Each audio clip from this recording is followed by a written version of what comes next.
You've launched with a bang. Then 15 months later, look back and wonder what went wrong. On this episode, we're walking through Becca's highs and lows as a subscription box owner and where to go from here. Come listen. Welcome to the Launch Your Box podcast with weekly tips, tricks, and strategies to start, launch, and grow your subscription box. Now, here's your host, Sarah Williams. Welcome back. I'm super excited because I have a very special guest here today.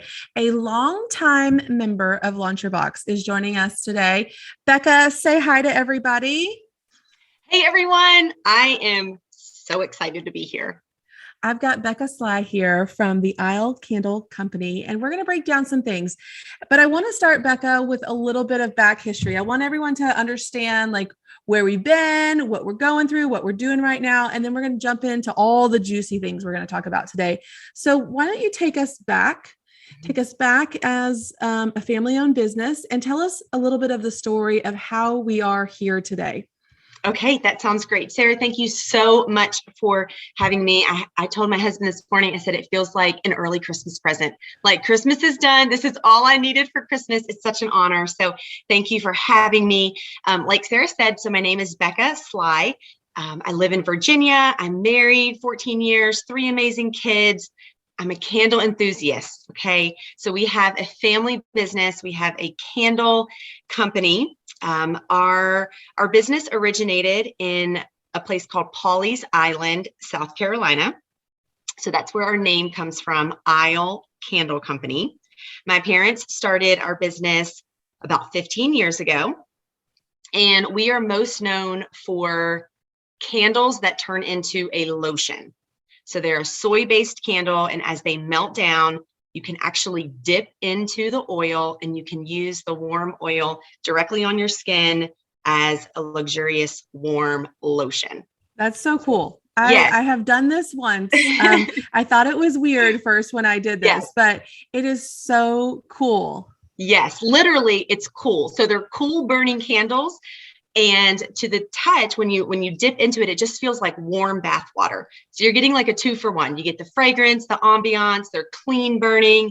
So great for the environment, great for your home as they're burning. They're not giving off all that soot and smoke. And then fabulous for your skin because they are naturally rich in vitamin E. So you can use them on like eczema, psoriasis, bug bites, burns, scars, head to toe. So that's our signature product. Is a candle that turns into a lotion. We are the original soy lotion candle manufacturers. And again, we originated in Pawleys Island, South Carolina. So that's where Isle Candle Company comes from. We've had like a beachy, tropical kind of vibe to our business. And we started primarily just as brick and mortar. Mm-hmm. For several years, we were selling out of our South Carolina store. We had our factory in the back, and then we had our retail in the front. It was really cool because the customers could come in, they could take a peek into our factory. They loved the experience, and then they could shop from a variety of different fragrance options and then other bath and body products. But it was a whole experience for our customers. And have you always worked at the store or with the company? Well, it's a long story, but we actually grew up in Virginia. Okay. So the next part of the story is that my husband and I have opened a second location in Virginia. Okay. So my parents moved to South Carolina when my sisters and I were all graduated and off in college and, getting older. And so they said, we're going to move to the beach. So they've always been entrepreneurial. I was not shocked when they moved to the beach and started a candle business because they had dabbled in this and that, that's all I had ever known, was them being self-employed and running different businesses. And so they said, hey, we're starting a candle company. I said, great, have fun. I'm sure it's going to be awesome. Well, here we are 15 years later. My husband and I are getting ready to purchase the business from my mom and dad. But to backtrack a little bit, mom and dad started the company in South Carolina, business as usual for the first few years. So they had the factory, they had the store. I was not involved for the first 5 years of the business. They started dabbling in wholesale. We did have an online website where our customers could, I'll say, reorder. It was more for people who had already found us, just as a way for them once they went back home, because we are in a tourist destination in South Carolina. So we see people from all over the country, a new turnover every week of visitors to the area. So they come in, they see us, and then they get back home and they wanted to reorder. And so we put together, I say we now, but my mom had put together a very basic website for customers to reorder. And that was what business looked like for the first 5 years. Well, then my husband and I, we were like, hey, they're kind of onto something. Like, this is really working well. These products are so unique. We could use some extra money. So we started taking the products to craft fairs and festivals and shows here in Virginia. So mom and dad were doing their thing in South Carolina. We were in Virginia, and we started experiencing a lot of success at pop-up festivals, shows, fairs.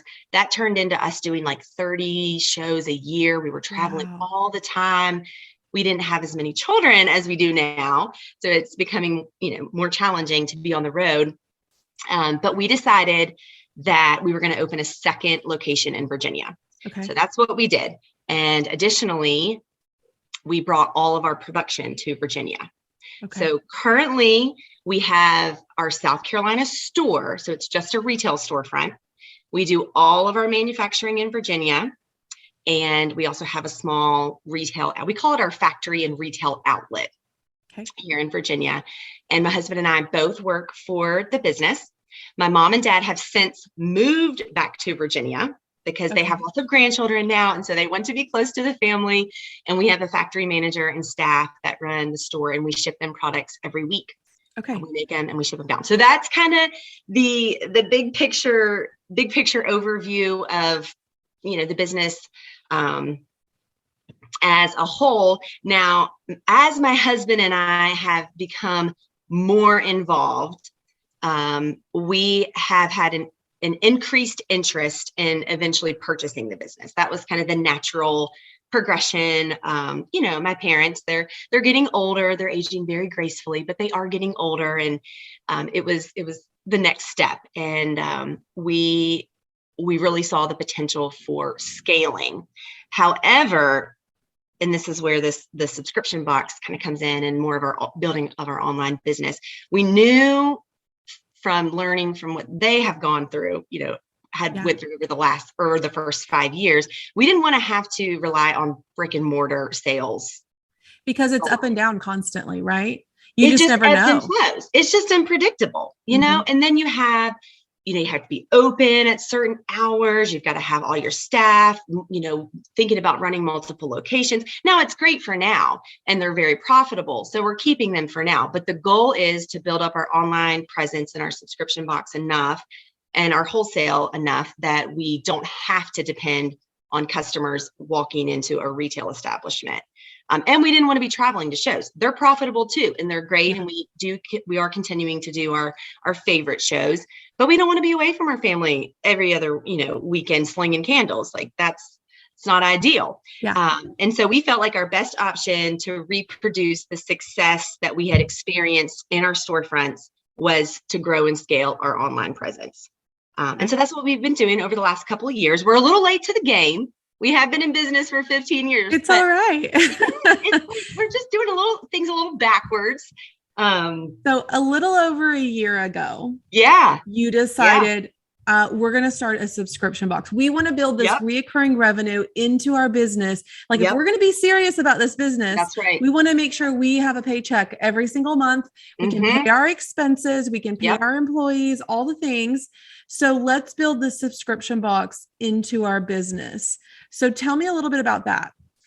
Yeah. So we did just that. We were upping our online game. We were learning about things like Google Analytics and data. And, we were collecting email addresses consistently. But again, we didn't want to have to depend on the one-time online sale, just like the one-time, physical storefront sale. I said, well, if we're going to be putting all this work into building our online business, let's build in some recurring revenue into it as well. And so I thought, well, we have proof of concept. That's the first thing. So when you're starting out, like you have to know that you have something that people will buy. So if you don't have a box yet, a piece of advice would be, if you're making stuff, if you're put together a test box, like put some stuff together, start talking about it, ask the question to your people, even if you don't have a business set up yet, ask on your personal social media pages. Hey, if I were to start this, like, would you be interested? Talk to your customers and let their answers inform your next steps.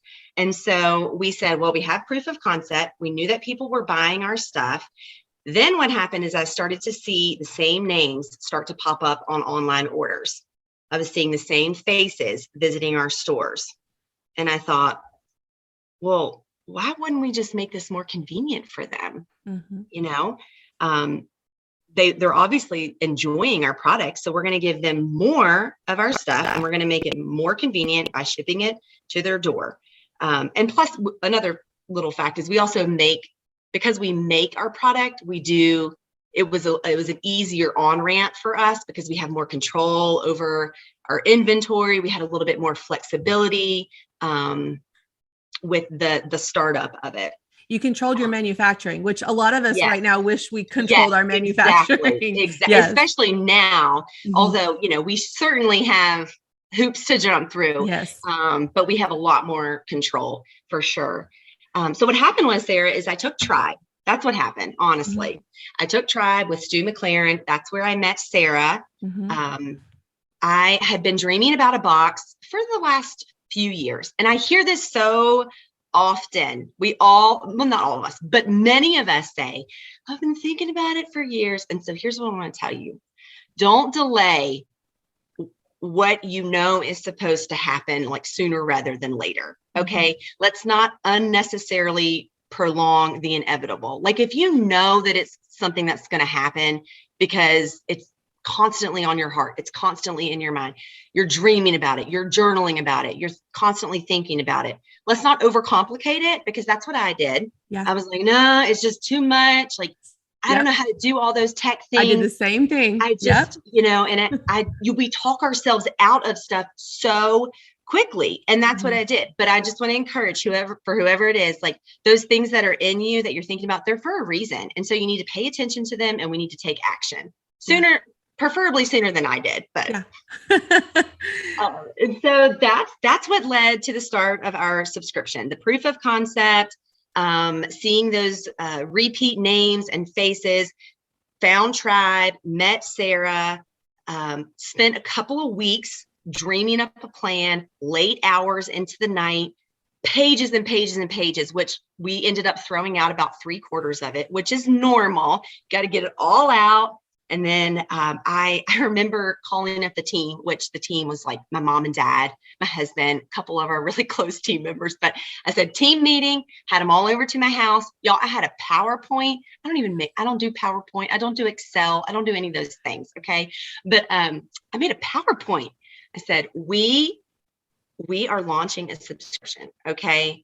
Open cart, closed cart, I don't know. Price, I don't know. I'm still figuring out. It's just minor details that we have to figure out. Like, you were pitching your ideas to them, trying to get them on board with you. Like, I want to do this. I got to present this to them and get everybody on board with my idea. Yeah.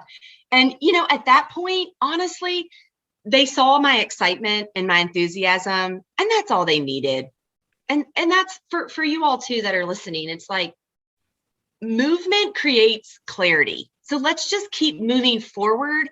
And the details, like I was joking, how are we actually going to do it? Like, I'm still working on that part, but I have passion. I have a conviction. And so I know that it's going to work because I'm excited about it, and excitement breeds excitement. And I'm going to get on there and talk to our people, and I know that they're going to get behind it. Well, let's talk about that really quick, because let's go back. I remember this. I remember you coming in to launch your box. And at that time, the membership was a lot smaller than it is now. And I remember your fear of going live. And I remember you needing to do this, and you totally did it. You just, you jumped in there, and you were live at home. You were live in the factory. You were live everywhere. So you started doing the things necessary that you knew you needed to do to make have a successful launch. And And you launched with a bang. You launched with over 100 subscribers right out of the gate. And it was so exciting to watch you launch. And you came in the group, you're like, oh my God, I did this. And if I can do this, anybody can do this. And you're just cheering on everybody else that had been dragging their feet to do it, to just put yourself out there. The lives get easier, right? They do. They're so much easier than they were a year ago. It's just natural. But what happened after the launch is something that we want to deep dive into today. Let's do it. I'm excited. This is the fun part. This is the meat. It's the juicy stuff, y'all. This is the juicy part of it. And I'm excited to share about the last year because, it's I'm humbly sharing it. And this is, I think there's going to be people out there that can relate. And I think it's going to help someone. So you want me just to jump in, tell them what happened? Tell them what happened. Yeah. So what happened was, like Sarah said, we launched really well. We did have an existing customer base, like I have mentioned. So that we had going for us. But I did work really hard. Yes, you did. We did our launch well. We had the audience, we had the foundation, and I teased that thing out for weeks. It was all I talked about. And after everybody knew about it, I talked about it some more, over communicated, right? When in doubt, just over communicate. And it worked. And the day that we opened the cart, the orders were coming in and I was just in tears all day. So we launched with 135 subscribers, and 15 months in, y'all are going to be like, what is she going to say? Is she at like 300, 500, 750? Is she over 1,000? No, y'all, we're at 170. Okay. So we've only grown 35 subscribers in the last 15 months. We came out with a huge bang. And then we've stalled. Correct. And there are things that happened that caused the stall. And that's what we're going to break down today. And we're going to be super candid about it. And we're going to make a game plan on what we're going to do next. So why don't you tell them your excitement for the box created all this enthusiasm for all kinds of things. And I think that we're guilty of this, as a lot of us entrepreneurs are creatives. We want to do all the things. And let's be honest, we can do a lot of things. All of us can do many, many things. And then we do too many things. And our excitement for one thing turns into another thing and another thing and another thing. And let's walk through what happened over those 15 months. Okay, let's do it. So I think there's a lot of different directions I could go here, but I think the summary is that we really went wide. We tried to do a lot. We had a lot of stuff going on. I'm going to break that down instead of going deep. Okay. So here's my thinking. We had a great launch. Our subscribers, I'm thinking, well, they love this. They're going to love anything we put out. Now, perhaps they will, and they do, if it aligns with your ideal customer. That Post-it note thing that Sarah talks about, that's like legit. Like, that's real. That works. So you should do that. Knowing who your customer is, speaking to them. What are they feeling? So we got a little distracted, in other words, and we were not, the things that we were putting out, we weren't thinking, does this align with my ideal customer? Okay. So what kinds of things were you putting out there? Just run through those real quick. Okay, let's do it.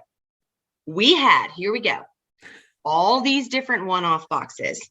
We had a for him box. We had a for her box. We had a Be Well box, a lavender lovers box. I'm not done. We had a teacher box, a nurse box. Sarah, we even had a box. I'm in saying this, I don't know whether to laugh or cry. It's fine. We've learned and we're moving forward. But I thought my subscribers were going to love whatever I put out because they love the box. They love me. They love our company. So I'm like, oh, do you want to buy a box for your nurse friend? And what about for your young granddaughter? Right. And we were thinking that they were we just got distracted with one-off things. Okay. And really what happened was, we went to Atlanta and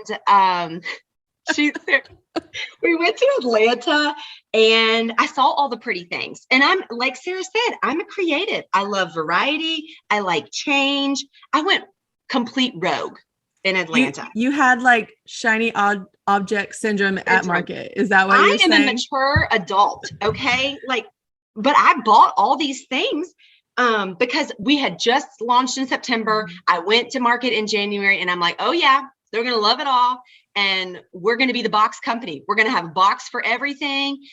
And word to the wise, take someone with you to places like Atlanta who know the vision and who know your ideal customer. And don't take your husband who has learned that it's best just to agree with you. Like, he's just like, oh yeah, sweetie, it's going to be great. I think you should get that.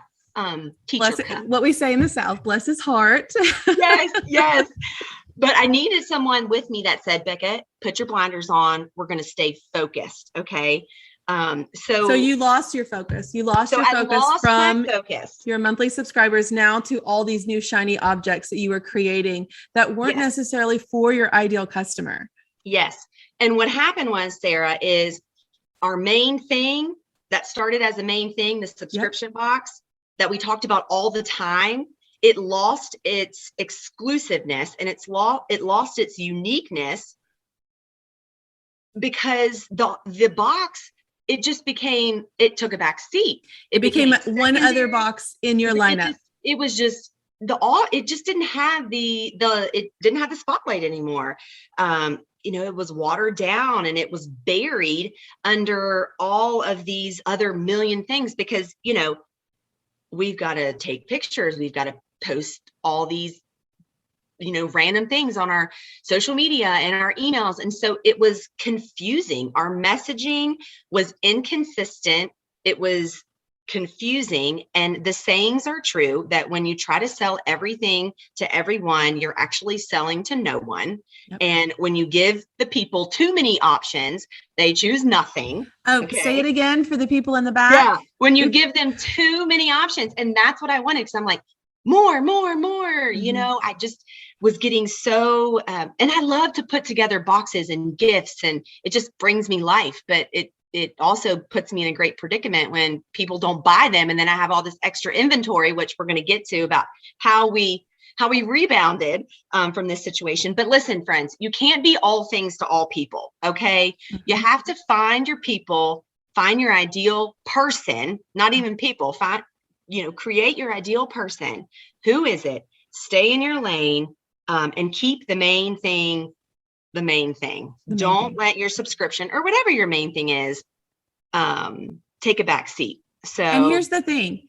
If your subscription right now isn't your main thing, I need you to ask yourself, are you treating it like the main thing? If you want it to be the main thing, are you treating it like the main thing in your business? And if your answer is no, that's why it's never going to be the main thing. If your answer is yes, you're going to continue to grow it. Your focus is on it. You're not shifting lanes every time you turn around.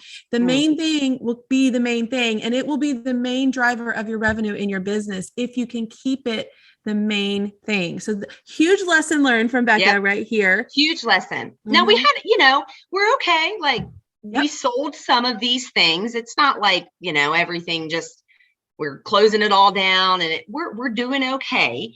But 15 months in, we are still at pretty much a break even. I mean, we've lost some and we've gained some, but when all the dust settles, like we're about at the same spot.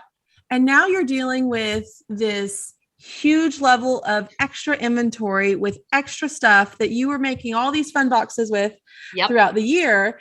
And you're like, okay, I got to regroup.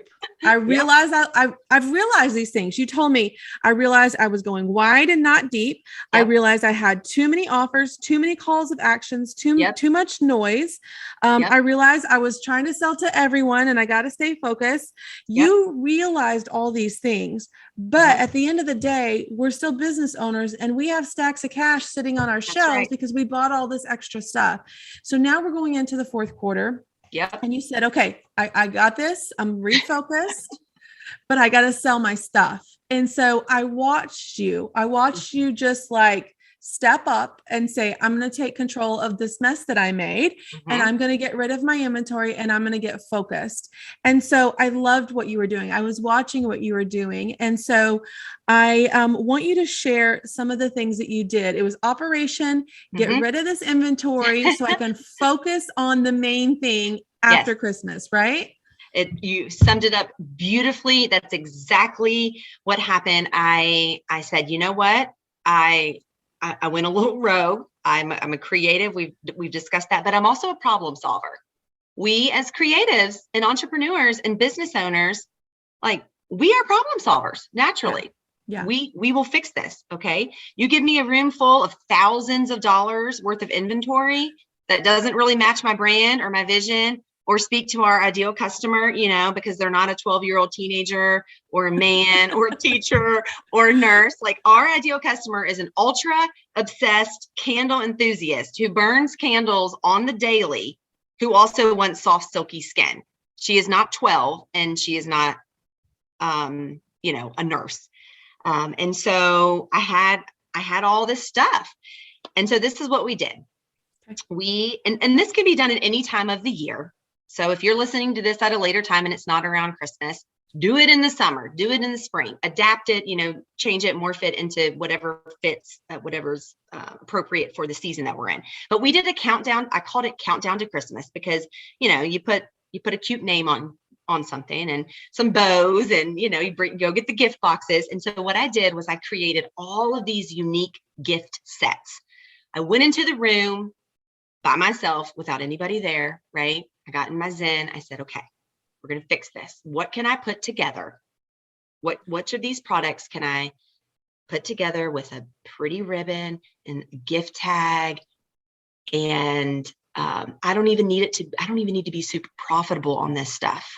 You're just trying to get rid of it. It doesn't need to be a big money maker. I just want to liquidate it, and I want to get it off my shelves. I want to recoup some of our costs or all of our costs and make a couple bucks and just stir the waters a little bit. Okay. Let's just do something, even if it's not ideal at this point. What's your other option? Yeah. And so that's what I did. We had our countdown to Christmas. I made up about 20 different gift sets, different colors, different, we had things from $15 up to $80. So we had a wide variety of price options. I created one simple product on our website. For those of you who are like, that's a lot of pictures. No, I didn't take pictures. I just did lives. Okay. I created one product with a drop down that said gift set 1, 2, 3, 4, 5, all the way to 20. And the only way that you knew what they looked like is you had to watch the live. But I promoted those lives so much. I, told people in email, text, you got to watch the lives. Then I sent the replays out through email and text, and we sold about 100 of them. Awesome. So, 100, that's significant for a small business. I mean, we're not selling thousands of them, but we cleared out some inventory doing that. There was still more stuff left though. And so now we're currently in our mystery bag promotion. Okay. So we cleared out a bunch with the Countdown to Christmas sets. We now have our mystery bags, which we're offering 3 options. You can buy a $39 bag, which is $50 worth of product. Okay. A $69 bag, which is $100 worth of product, or a $99, which is $150. I love that. And this, if you're listening right now, this would be a great thing to do after Christmas too, because we can sell a lot of things through through the month of December. Yes. But when you're sitting at December 26th and you still got stuff on your shelves, do a mystery bag, do a grab bag, do a mystery box, something like that, just the way Becca is here. Yep. And that's great. Typically we would have waited until after the first of the year.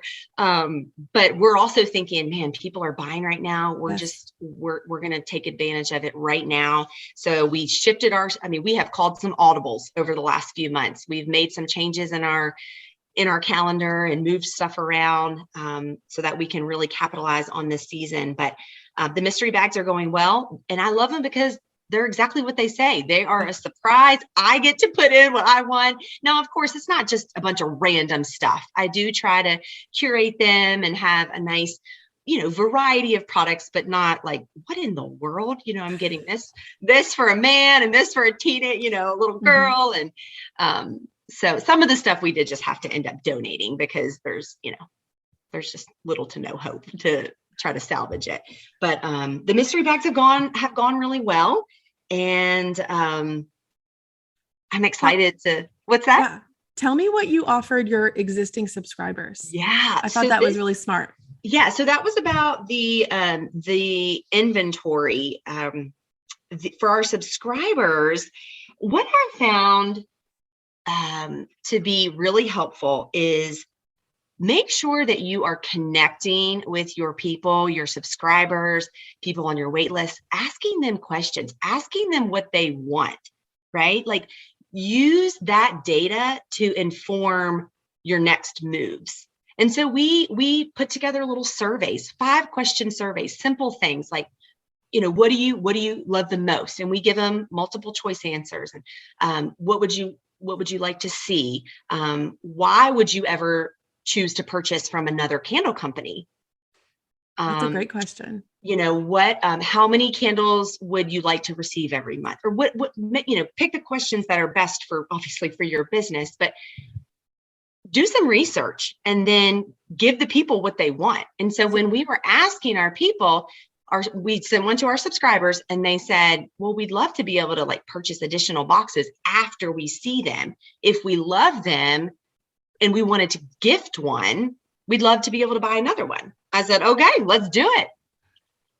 So you sent that out for November and December? Yes. Okay. We sure How'd did. that go? Great. It went great. I mean, we, like I said, we have about 100 and how many did I say? 170 some subscribers. We probably sold, I don't know. We probably sold an extra 20 to 25 boxes in both months, I would say. Okay. Extra. That's great. So, that went really well. Now, will we do that every single month? Maybe we put out bonus boxes occasionally.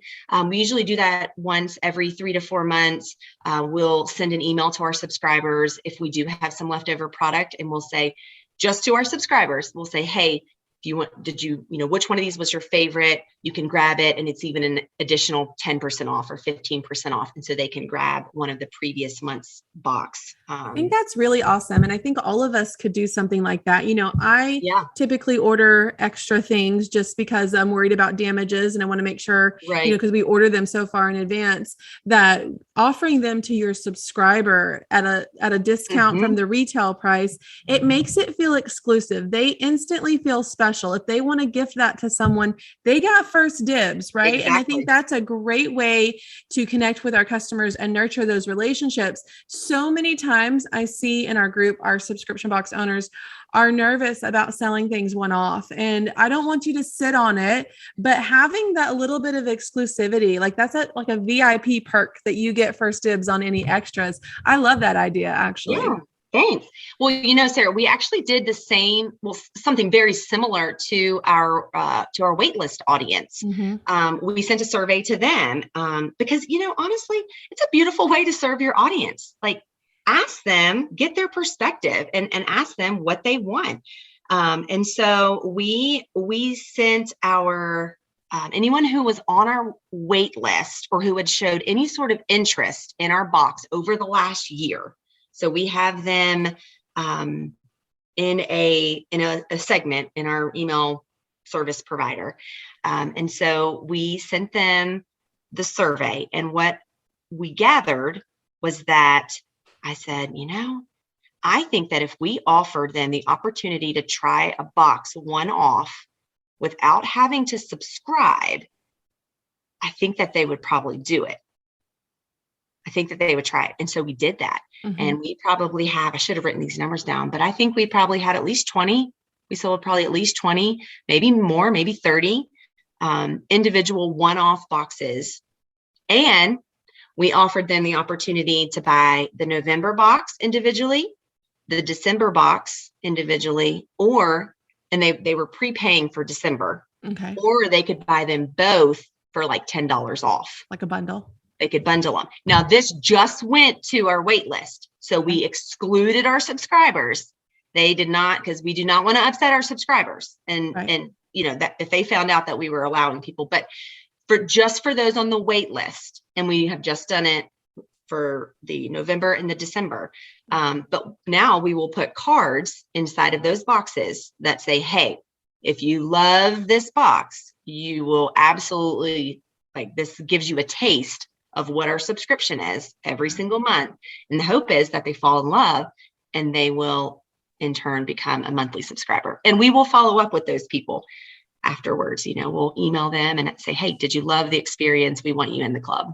Yeah. And I think it's important to, not do that all the time, kind of do Of it course. as like a one-off, Yep. because if they Yep. see, oh, I'm doing this all the time, Yep. I don't need to subscribe. So doing it kind of right here at the holidays is perfect. They Yep. could keep them for themselves. They can gift them. And then it's kind of a lead in and a little momentum for them to become a subscriber in January, because what we know is if somebody purchased something from us and they have a good experience with that purchase and that product, they're more likely to trust us and make a commitment to us. Exactly. So you're giving them an opportunity to know, like, and trust you. Exactly. Or maybe Yes. they've been scared to commit to you on a monthly basis. So Right. I love all of those ideas. Yeah. And so now we're rolling into 2022. Yeah, And let's do it. Let's put this year behind us. Take everything I've learned. We're going to move forward. So let's talk about that. We're gonna clear through this old crazy inventory we have. We're gonna reset. You're actually gonna purchase the business from your parents. Yep. And now, what does our subscription look like in 2022 as we go into January? What does that focus look like for you? What is your plan going forward? Yeah. Well, it probably goes without saying, I'm going to try to stay. I'm not going to try. I am going to stay focused. I'm going to make the main thing the main thing. Okay. I'm going to put my blinders on and we're going to go deep. I'm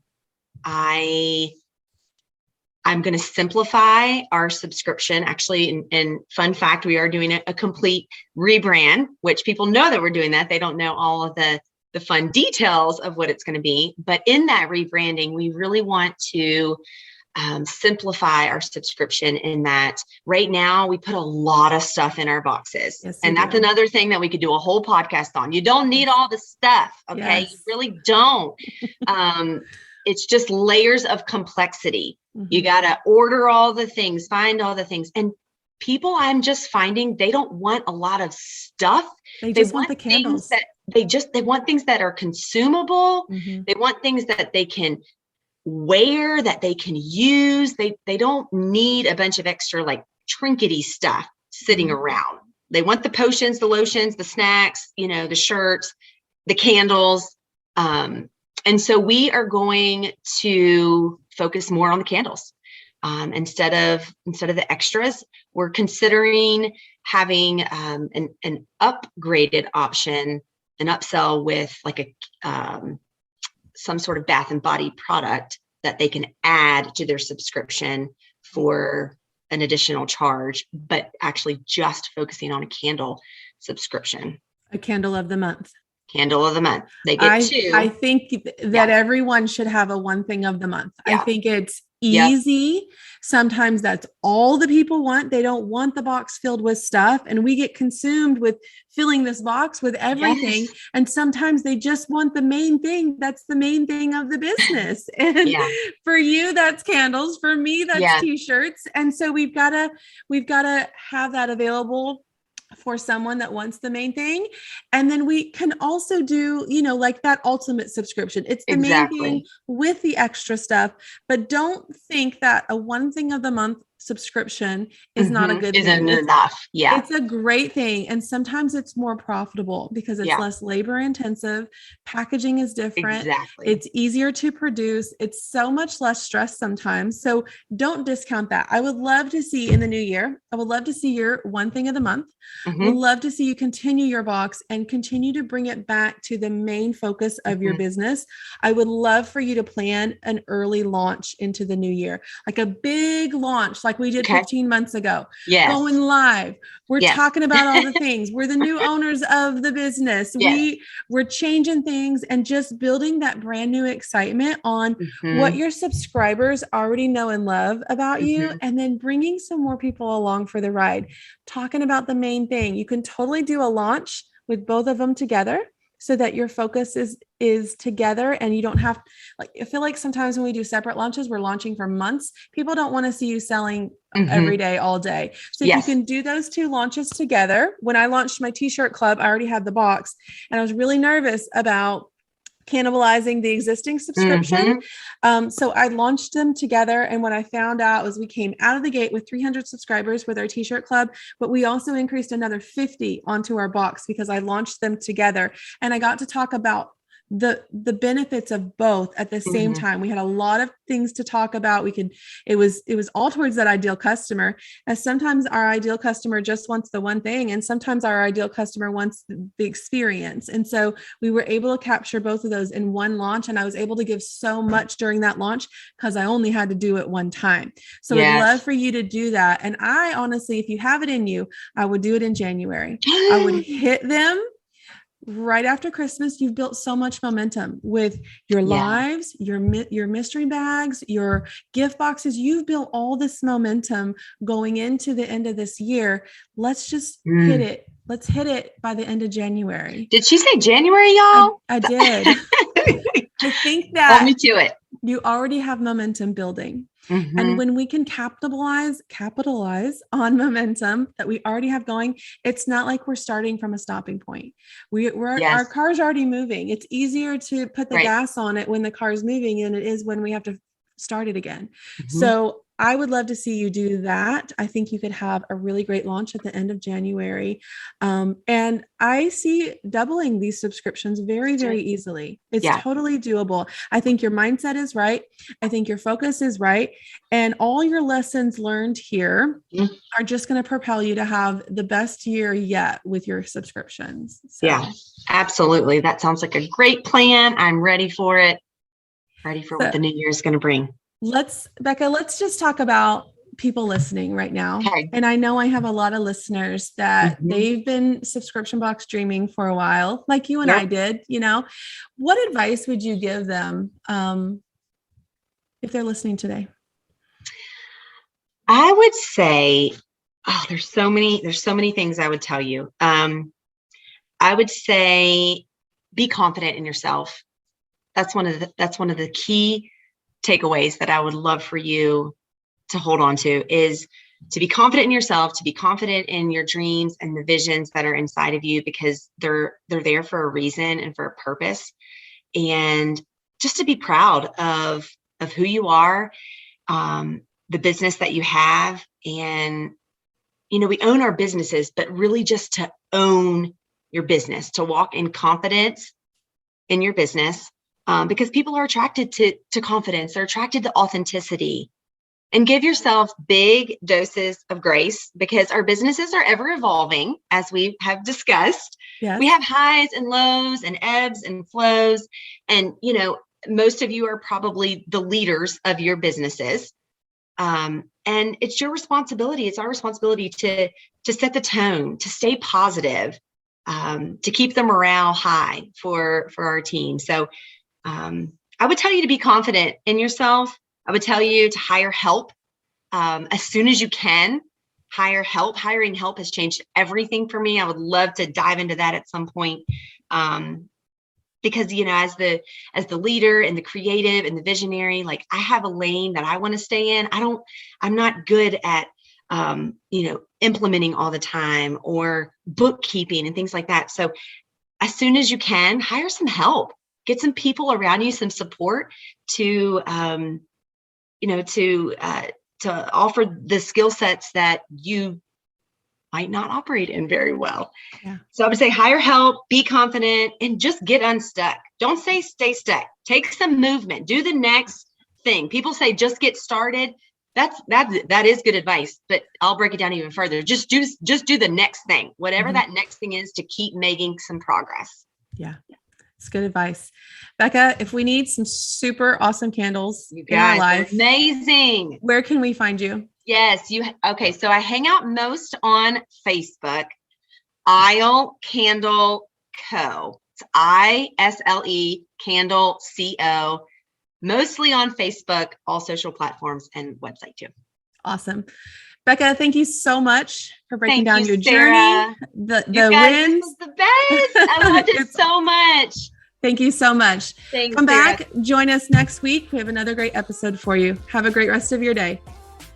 If the idea of creating a subscription box is swirling around in your head, I encourage you to head over to launchyourboxwithsarah.com, get on our waitlist, and grab some of our free downloads to help you get started. That's launchyourboxwithsarah.com.